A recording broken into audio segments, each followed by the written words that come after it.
Mas aí eu fiquei, e eu nem ia toda semana, porque é muito cansativo, né? Você dormir no ônibus, acordar fim de semana sim, fim de semana não. Aí fiquei 3 meses desse jeito.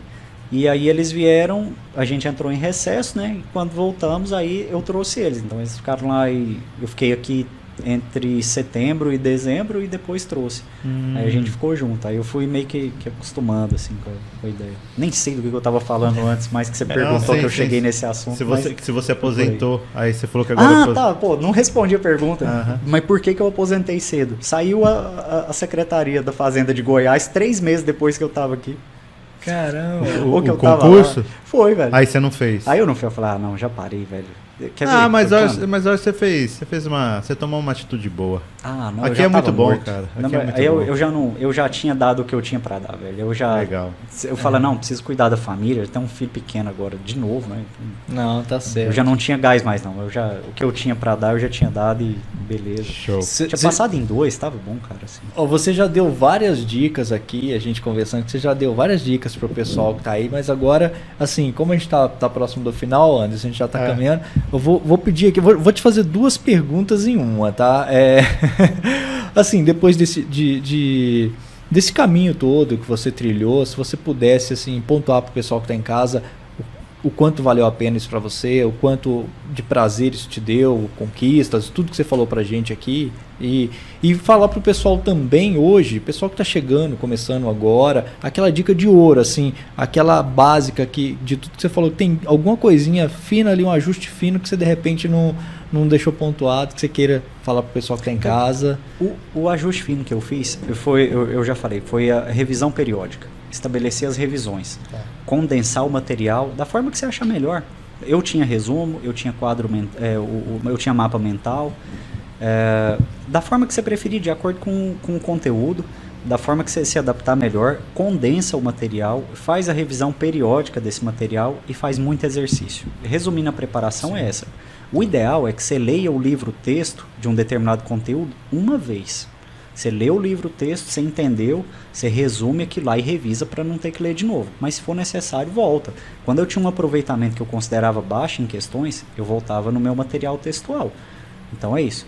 Você leu o material base, resume e condensa ele da forma que você achar melhor e revisa ele periodicamente e faz muita questão. Resumindo assim, bastante mesmo, é isso aí que o concurseiro tem que fazer para ser aprovado. Tem que se lembrar que o objetivo nosso é responder questão, não é ficar discutindo no fórum, pelo amor de Deus. Sim. Os caras ficavam discutindo o autor, o STF, não sei o que. Não, gente, para com isso. Esse tipo de questão, que ninguém vai acertar em uma prova, são poucas. Tem mesmo esse tipo de questão. Mas você tem ali quase a metade das questões que todo mundo vai acertar. Você tem ali 1/3 das questões que são difíceis. E as questões muito difíceis são poucas. Então, tenta focar sua preparação em acertar o maior número de questões possíveis. Ninguém aqui nenhum concurseiro está estudando para concurso para virar professor, nada do tipo. E convenhamos que pouco do que a gente estuda para concurso de fato vai aplicar na sua prática profissional. O objetivo não é esse. Tem que ter sempre em mente que o objetivo maior é acertar o máximo de questões possíveis. Então estuda, resume, revisa e faz questão. Eu acho que, resumindo bastante a preparação, é isso aí. E se valeu a pena, cara, poxa, aí não tem nem o que dizer, velho, assim. Bom, eu só pude cuidar da minha família por causa do concurso. Quando a minha esposa engravidou, eu ganhava um salário mínimo e eu trabalhava meio período, cara. Então, o concurso foi a minha tábua de salvação, mas não só isso. Não só isso. Porque se num primeiro momento eu precisava muito e eu estava assim, digamos, desesperado, e estava mesmo, né? Com uma mulher grávida e ganhando um salário mínimo, a pessoa, pelo menos ela tem que estar preocupada. E eu estava muito preocupado. Num segundo momento, foi uma forma assim de eu me redimir comigo mesmo. Porque, como eu disse, assim, eu me senti um fracasso, velho. Eu achava que eu tinha desperdiçado meu potencial, que eu não tinha conseguido fazer tudo que eu poderia, tudo que eu gostaria.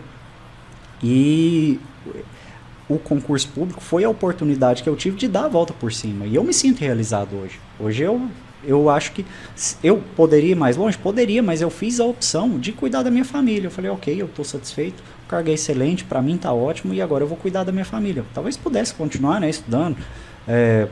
Poderia ter feito um fisco, ou um senado, ou qualquer coisa do tipo. Mas eu acho que aí eu já me sentia realizado. Então, Entendi. eu acho que a pessoa sabe, cara. Tem gente que para de estudar aos poucos. Eu já vi uns depoimentos assim. Tem gente que para de estudar aos poucos assim e fala, eu já tava lá e tal e tal. Mas tem gente que chega em um determinado ponto que se dá por satisfeito. Eu acho que o meu caso foi mais ou menos assim. Talvez eu me arrependa, assim, porque, pô, saiu justamente Goiás, cara. Quando eu tava parando de estudar. Quer dizer, eu fiz a prova e parei de estudar, saiu do meu estado.